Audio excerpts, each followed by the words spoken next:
சுமார் ஒரு 4.5 பில்லியன் வருஷத்துக்கு முன்னாடி இந்த பூமி ஒரு நெருப்பு பந்தாக தான் இருந்துச்சு.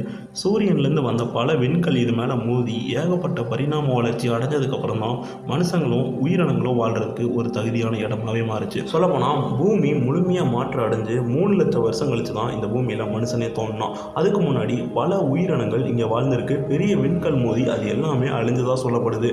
இப்போது பூமியோடைய பரிணாம வளர்ச்சி அவ்வளோதானா? இதுக்கப்புறம் மனுஷங்கள்லாம் அதே மாதிரி அழிஞ்சு வேற ஏதாவது உயிரினங்கள் இங்கே வாழ்றதுக்கான வாய்ப்பு இருக்கா? எப்படி மனுஷனுக்கு பரிணாம வளர்ச்சி ஸ்டாப் ஆச்சோ அதே மாதிரி பூமி தன்னோட பரிணாம வளர்ச்சியை நிப்பாட்டிட்டு பழையபடி நெருப்பு பந்தாவே மாறிடுமா? இந்த மாதிரி பல கேள்விகளுக்கு ஆராய்ச்சியும் போயிட்டே தான் இருக்கு. நமக்குள்ளேயும் இந்த கேள்வி இருந்துகிட்டே தான் இருக்கு. அதுக்கும் இப்போ நம்ம பார்க்க போற இந்த வீடியோக்கும் எந்த சம்மந்தமும் கிடையாது. Then welcome to my tiptop channel. வாங்க வீடியோக்குள்ள போகலாம்.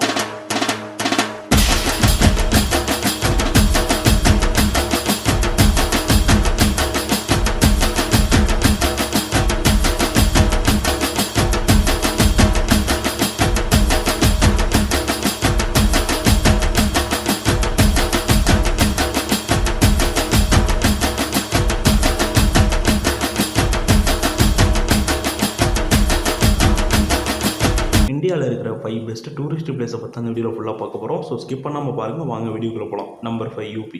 யூபி என்ன தான் நம்ம நிறைய விஷயங்கள் கொஞ்சம் வேறு மாதிரி கேள்விப்பட்டாலும் ஆன்மீகத்தலமாக சுற்றி பார்க்குறதுக்கு யூபி ஒரு நல்ல பிளேஸ் தான். ஏன்னா இங்கே தான் வாரணாசி, கங்கா ஆர்த்தி கேட்ஸ், ராம் மந்திர் டெம்பிள் அப்படின்னு தடுக்கி விழுந்தால் தெருவுக்கு தெரு கோயில் இங்கே தான் இருக்குது. அது மட்டும் இல்லாமல் இங்கே நடக்கிறது எல்லாமே கொஞ்சம் வித்தியாசமாகவும் பார்க்குறதுக்கே கொஞ்சம் பிரமிப்பாகவும் தான் இருக்கும். தென் கும்பமேளா நம்ம யாருமே மறந்துருக்கவே மாட்டோம். அந்த அளவுக்கு ஜெகஜோதியாக கூட்டம் இருக்கும். அதுவும் இங்கே தான் ரொம்ப கோலாகலமாக நடக்கும். காசியில் மணிகர்ணிகா அப்படின்ற ஒரு இடத்துல 24 மணி நேரமும் பணம் எரிஞ்சுக்கிட்டே இருக்கும். நீங்கள் அங்கே போனீங்கன்னா அதை பார்க்கலாம். இங்கே வந்து இறந்தா தன்னோட ஆத்மா ஸ்ட்ரெயிட்டாக சொர்க்கத்துக்கு போகும் அப்படின்ற ஒரு நம்பிக்கை இருக்குது. அதனாலேயே இங்கே வந்து நிறைய பேர் தற்கொலை பண்ணிக்கிறாங்க. ஸோ செய்கிற பாவத்தை எல்லாத்தையுமே செஞ்சுட்டு இங்கே வந்து தற்கொலை பண்ணிக்கிட்டீங்க அப்படின்னா நீங்கள் ஸ்ட்ரெயிட்டாக சொர்க்கத்துக்கு போயிடலாம். நரகம் கிடையாது. நீங்கள் காசிக்கு போயிட்டு யாராச்சும் உங்களுக்கு ஸ்ட்ரெயிட்டாக வாலண்டியராக வந்து நான் உங்களுக்கு சாமியை பக்கத்தில் காட்டுறேன், என் கூட வாங்க அப்படின்னு சொல்லிட்டு நீங்கள் அவங்க பின்னாடியே போனீங்க அப்படின்னா நீங்கள் அந்த சாமியோட சாமியாகவே உட்கார வேண்டியதான். ஏன்னா அங்கே நிறைய ஸ்கேம் நடக்கும். உங்கள்கிட்ட இருக்கிற ஃபோனு, பர்ஸு எல்லாத்தையுமே அடித்து பிடிங்கிடுவானுங்க. உங்களுக்கு வாழ்க்கையில் டெய்லி வேலைக்கு போயிட்டு கஷ்டப்பட்டு சம்பாரித்து ஒரு நல்ல வாழ்க்கையை வாழ்கிறதுக்கே எனக்கு பிடிக்கல, ஜாலியாக இருக்கணும் அப்படின்னு நீங்கள் நினச்சிங்க அப்படின்னா, உழைக்காமையே நான் சொகுசாக இருக்கணும் அப்படின்னு நீங்கள் நினச்சிங்கன்னா இங்கே வந்து அங்கே இருக்கிற சாம்பல்லாம் எடுத்து உடம்பெல்லாம் பூசிக்கிட்டு ஒரு காவி துணி எடுத்து மேலே போட்டிக்கிட்டு அமைதியாக போய் ஒரு இடத்துல உட்காந்துருங்க. 3 வேளை சோறும் கண்டிப்பாக 3 வேளை தம்மும் உங்களுக்கு கிடச்சிரும்.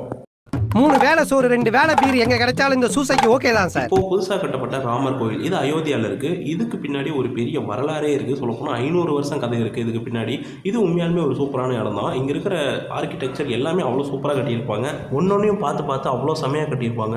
ஆனால் இங்கேயும் போய் இவனுங்க துப்பி வைக்காமல் அந்த இடத்த நீட்டாக வச்சுக்கிட்டா சரிதான். ஏன்னா இந்தியன் கவர்மெண்ட்டுக்கு இவனுங்க துப்பி வைக்கிறத க்ளீன் பண்ணுறதுக்கு மட்டுமே வருஷத்துக்கு 1600 கோடி ரூபா செலவாகுதான். அப்போ யோசிச்சு பாருங்கள், railway station, bus stand, airport எல்லா இடமும் இவனுங்களுக்கு பாத்ரூம் மாதிரி தான். போய் கண்ட இடத்துல துப்பி வச்சுருவானுங்க போல. சொல்லப்போனால் கீழடி அகழ்வாராய்ச்சிக்கு கூட சென்ட்ரல் கவர்மெண்ட் இவ்வளோ செலவு பண்ணல. ஆனால் இதை க்ளீன் பண்ணுறதுக்கு இவ்வளோ கோடி செலவு பண்ணுறாங்க. நெக்ஸ்ட்டு சிம்பிள் ஆஃப் லவ்னு சொல்லப்படுற தாஜ்மஹால். இது நம்ம எல்லாருக்குமே தெரியும், ஆக்ராவில் இருக்குது. தென் இது வந்து சின்ன வயசில் நம்ம எல்லாரும் எப்படி கேள்விப்பட்டிருப்போம், இது வந்து டெல்லியில் இருக்குது அப்படின்ற மாதிரி தான் நமக்கு சொல்லிட்டு இருந்தாங்க. ஆனால் இது யூபியில் தான் இருக்குது. இது வரைக்கும் யாரெல்லாம் தாஜ்மஹால் போனது கிடையாதுன்றது கமெண்ட் பண்ணுங்கள். ஏன்னா நான் போனது கிடையாது. இது 7 அதிசயங்களில் ஒன்றா இருக்கிறது ஒரு சூப்பரான விஷயம் தான். ஆனால் ஒரு மெமோரியலில் சிம்பிள் ஆஃப் லவ் அப்படின்னு சொல்கிறத ஏற்றுக்க முடியல. நம்பர் 4 மும்பை. மும்பை அப்படின்னாலே நமக்கு டக்குன்னு ஞாபகம் வருது தாராவி, காமேத்திபுரா, கேட்வே ஆஃப் இந்தியா, இந்த மாதிரி விஷயங்கள் தான். ஆனால் அதையும் தாண்டி மும்பையில் பல விஷயங்கள் இருக்குது. மகாபல்ஸ்வர் ஃபாரஸ்ட் உண்மையாலுமே மகாராஷ்டிராவில் இது இருக்குது. வேறு லெவலில் இருக்கும். ஒரு எவர்கிரீன் ஃபாரஸ்ட்னே சொல்லலாம். அந்த அளவுக்கு ஒரு சுற்றி சீனரிஸாக இருக்கும். உங்களுக்கு அங்கே போய் நின்னாலே ஒரு வேறு லெவல் ஃபீல் கிடைக்கும். இங்கே இருக்கிற எலிஃபென்ட் கேவ்ஸும் மகாபல்ஸ்வர் ஃபாரஸ்ட்டும் உங்களுக்கு க்ரீனரியான பிளேஸ் பிடிக்கும் அப்படின்னா இது ஒரு சரியான ஸ்பாட்டு. இங்கெல்லாம் நீங்கள் சீசன் டைமுக்கு போனீங்க அப்படின்னா உங்களுக்கு திரும்பி வரதுக்கே மனசு இருக்காது. அவ்வளோ செம்மையாக இருக்கும் இந்த பிளேஸ் எல்லாம். ஃபேமிலியாக போகிறதுக்கும் சரி, கப்பல்ஸாக போகிறதுக்கும் சரி, இல்லை ஃப்ரெண்ட்ஸோட போகிறதுக்கும் சரி, இந்த ரெண்டுமே சரியான ஸ்பாட்டு மும்பையில். மெரின் டிரைவ் இதை நீங்கள் நிறைய படங்களில் பார்த்துருக்கலாம். மும்பையில் ஷூட்டிங் அப்படின்னாலே இதை காட்டாமல் இருக்கவே மாட்டாங்க. சொல்லப்போனால் பாலிவுட் மூவிஸ்னாலே இந்த மெரின் டிரைவ் தான் ஒரு மெயின் ஸ்பாட் மாதிரி. நெக்ஸ்ட்டு இங்கே இருக்கிற ஸ்ட்ரீட் ஃபுட். நீங்கள் மும்பையில் எங்கே போனாலும் கண்டிப்பாக இதை சாப்பிடாமல் இருக்கவே முடியாது. ஏன்னா எங்கே போனாலும் அங்கங்கே ஒரு சின்னதாக கடை போட்டு ஏதாவது வந்து பார்த்திங்கன்னா விற்றுக்கிட்டே தான் இருப்பாங்க. இந்த வடை பாவு பஜ்ஜி இந்த மாதிரி விஷயம், பானிபூரி, சமோசா, நூடுல்ஸு, ரைஸ் அப்படின்னு ஏதாவது ஒன்று கடைக்கு தெருவுக்கு தெரு ஏதாவது ஒன்று கண்டிப்பாக இருக்கும். ஸோ நீங்கள் மும்பை போனீங்க அப்படின்னா உங்களுக்கு குறைஞ்ச விலையிலையும் சரி இல்லை அதிகமான விலையிலையும் சரி கண்டிப்பாக சாப்பாடு கிடைக்கும். பஞ்சமே இருக்காது சாப்பாட்டுக்கு. நெக்ஸ்ட்டு காமேத்திபுரா. இது எதுக்கு ஃபேமஸ் அப்படின்னு நம்ம எல்லாருக்குமே தெரியும். இதுக்கு பின்னாடி ஒரு பயங்கரமான ஹிஸ்ட்ரியும் ஒரு ஏகப்பட்ட கதைகளும் இருக்குது. இங்கே சுற்றி பார்க்குறதே ரிஸ்க்கு தான். இங்கே நீங்கள் போகும்போது உங்களோட ஃபோனு, உங்கள் பர்ஸு எல்லாத்தையுமே நீங்கள் ரூம்லேயே வச்சுட்டு போயிடணும். சப்போஸ் உள்ளே மாட்டிக்கிட்டிங்கன்னா கூட, சப்போஸ் இல்லை ஏதாவது உங்கள் ஃபோனையோ பர்ஸையோ அடிச்சிட்டாலும் கூட நீங்கள் எங்கேயும் கம்ப்ளைண்ட்டே கொடுக்க முடியாது. அங்கே இருக்கிற ரவுடிகள்னாலையும் அங்கே இருக்கிற கேங்ஸ்டர்ஸ்னாலையும் ஃபுல் அண்ட் ஃபுல் கண்ட்ரோல் பண்ணப்படுது. மேபி நீங்கள் இங்கே போனீங்கன்னா சுற்றி பார்க்க போவீங்களா? அண்ணன் போற கம்பீரத்தை பாருல, பிறவியில வந்ததுடா அதெல்லாம். நெக்ஸ்ட்டு தாராவி. இதை பற்றி சொல்லணும்னா நம்ம எல்லாருக்குமே தெரியும். தமிழர்கள் இங்கேருந்து அங்கே குடி போகும்போது அங்கே நிறைய பிரச்சனையெல்லாம் ஆகி அதுக்கப்புறம் தனக்குன்னு ஒரு இடத்த உருவாக்கி அங்கே வாழ்ந்துக்கிட்டு இருக்காங்க. இங்கே இருக்கிற மொத்த சரௌண்டிங்கில் கிட்டத்தட்ட 15% பேர் தமிழர்கள் தான் இருக்காங்க. உலகத்தில் மிகப்பெரிய ஒரு ஸ்லம் அப்படின்னா அது தாராவி தான்.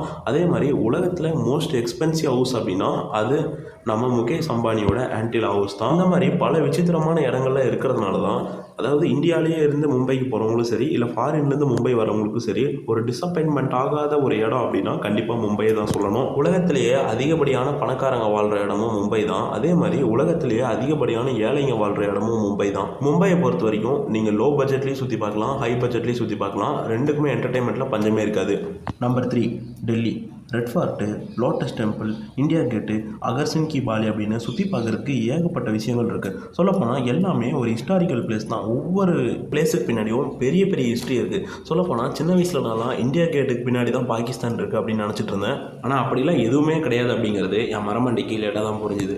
உங்களுக்கு ஒரு அமைதியான இடம் வேணும் அப்படின்னா இங்கே இருக்கிற லோட்டஸ் டெம்பிளுக்கு போகலாம். நீங்கள் அங்கே போகும்போது உங்கள் ஃபோனு, உங்கள் செப்பல், உங்களோட திங்ஸ் எல்லாத்தையுமே வாங்கி வச்சுருவாங்க. திரும்ப வெளியே வரும்போது அது எல்லாத்தையுமே கொடுப்பாங்க. ஏன்னா உள்ளே எதுவுமே அலௌடு கிடையாது. ஃபோட்டோ எடுக்கக்கூடாது, உள்ளே போகும்போது கை காலை கழுவிட்டு தான் போகணும், உள்ளே போய் சத்தம் போடக்கூடாது அப்படின்னு பல ரூல்ஸ் இருக்குது.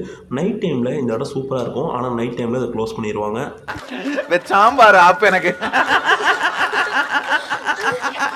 Next கோட்டப் மினர்.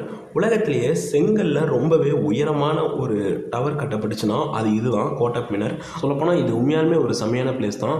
Full and full Delhi வந்து பார்த்திங்கன்னா எப்போ நல்ல ஒரு வளர்ச்சி அடைஞ்சதுன்னு பார்த்தீங்கன்னா முகலாயர்கள் காலத்திலேயே நல்ல வளர்ச்சி அடைஞ்சிச்சு. அதனால தான் வந்து பார்த்திங்கன்னா டெல்லி தலைநகரமாக இருக்குது, மும்பை இல்லை. நெக்ஸ்ட்டு அகர்சன் கி பவுலி. இந்த இடம் வந்து பார்த்திங்கன்னா ஃபுல் அண்ட் ஃபுல் ஒரு லவ்வர்ஸ்க்கான ஒரு இடமா தான் இப்போ எல்லாருமே பார்த்துட்ருக்காங்க. ஏன்னா இங்கே வரவங்க மேக்ஸிமம் கப்பலாக தான் வருவாங்க, இல்லை ஃப்ரெண்ட்ஸோடு வருவாங்க. இங்கே நீங்கள் தனியாக போனீங்க அப்படின்னா மண்டை வெடித்து செத்துருவீங்க. ஸோ நீங்கள் கப்பலாக இருந்தால் மட்டும் இந்த இடத்துக்கு போங்க, இல்லை அப்படின்னா இந்த இடத்த அவாய்ட் பண்ணிடுங்க. ஆனால் இந்த இடத்துக்கு பின்னாடி ஒரு பயங்கரமான பேய் கதை இருக்குது. அது தனியாக நான் ஒரு வீடியோ போடுறேன். அது உண்மையாலுமே சமத்துக்கெலாம் இருக்கும். தென் நிறைய பேர் இங்கே வந்து இறந்துருக்கிறதா அப்படின்னு சொல்லிட்டு நிறைய நியூஸ்லாம் இருக்குது. பர்சனலாக இங்கே நிறைய பேர் என்ன சொல்லியிருக்காங்கன்னா ஏதோ ஒன்று எங்களை இங்கே இழுத்துருக்கு அப்படின்ற மாதிரிலாம் சொல்லியிருக்காங்க. அதை நான் ஒரு வேறு வீடியோவில் சொல்கிறேன். ஆனால் இன்றைக்கி இருக்கிற டைமில் டெல்லி டூரிஸ்ட்டுக்கு ஒரு நல்ல பிளேஸானு பார்த்தீங்கன்னா கண்டிப்பாக கிடையாது. ஏன்னா அங்கே ஏர் பொல்யூஷன் பயங்கரமாக இருக்குது. ஏகப்பட்ட வீட்டில் வந்து பார்த்திங்கன்னா ஏர் ப்யூரிஃபையர் இருக்குது. அது மட்டும் இல்லாமல் AQI அப்படின்னு சொல்லுவாங்க, ஏர் குவாலிட்டி இன்டெக்ஸ். இப்போ நீங்கள் ஸ்க்ரீனில் பார்க்குறதா வந்து பார்த்திங்கன்னா லிமிட்டு. ஆனால் இந்த லிமிட்டையே தாண்டி போயிட்டுருக்கு. 500 தாண்டி வந்து பார்த்திங்கன்னா டோட்டலாக ஆல் ஓவர் டெல்லியில் இப்போ போயிட்டுருக்கு. 700 ரீச் பண்ணியிருக்கு. இன்னொரு விஷயம் என்னென்னு பார்த்தீங்கன்னா டெல்லியில் ஆக்சிஜன் பார் அப்படின்னு ஒன்று இருக்குது. அங்கே போய் நீங்கள் ஃப்ரெஷ் ஏரை சுவாசிச்சுக்கலாம். ஆனால் அதுக்கு நீங்கள் காசு கொடுக்கணும். இவ்வளோ நிமிஷத்துக்கு இவ்வளோ அப்படின்னு சொல்லி சார்ஜ் பண்ணுவாங்க. ஹாஸ்பிட்டலில் எமர்ஜென்சி வார்டில் அதுவும் அன்கான்சியஸ் ஸ்டேஜுக்கு போகும்போது மட்டும்தான் ஒருத்தருக்கு ஆக்சிஜன் மாஸ்க் வச்சு ஆக்சிஜன் கொடுப்பாங்க. ஆனால் இன்றைக்கி நம்ம நல்லா நடந்து போயிட்டு இருக்கும்போது நம்ம சுவாசிக்கிற காற்றை காசு கொடுத்து வாங்குற அளவுக்கு நிலமை வந்துருச்சு. இதை பற்றி நீங்கள் என்ன நினைக்கிறீங்க அப்படின்னு கமெண்ட்ஸில் கமெண்ட் பண்ணுங்கள். நம்பர் 2 கோவா. நம்மள பல பேருக்கு இன்னைக்கு வரைக்கும் ஒரு ட்ரீம் பிளேஸாக இருக்கிற இடம் கோவா. சின்ன வயசுலேருந்து நம்ம நிறைய பிளான் போட்டிருப்போம் இங்கே ஒரு வாட்டியாவது போகணும் அப்படின்னு. ஆனால் இன்னைக்கு வரைக்கும் அது வெறும் பிளானாக மட்டும்தான் இருக்குது. இதுக்கெல்லாம் காரணம் யார் அப்படின்னு வந்து பார்த்திங்கன்னா கோவா படத்தோட டைரக்டர் விக்ரம் பிரபு தான்.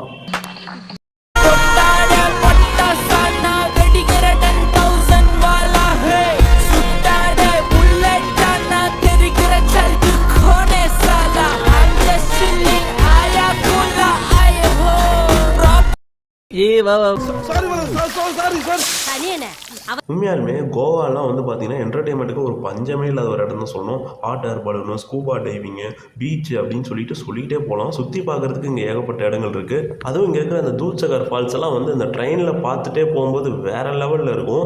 கோவாலாம் வந்து லைஃப்பில் ஒரு மிஸ் பண்ணக்கூடாத ஒரு இடம். கோவாவை பற்றி பேசினாலே உள்ளுக்குள்ள ஒரு குஷி வந்துடுது. போக தான் முடியல. இதை பற்றி சந்தோஷமாக பேசுவோமே.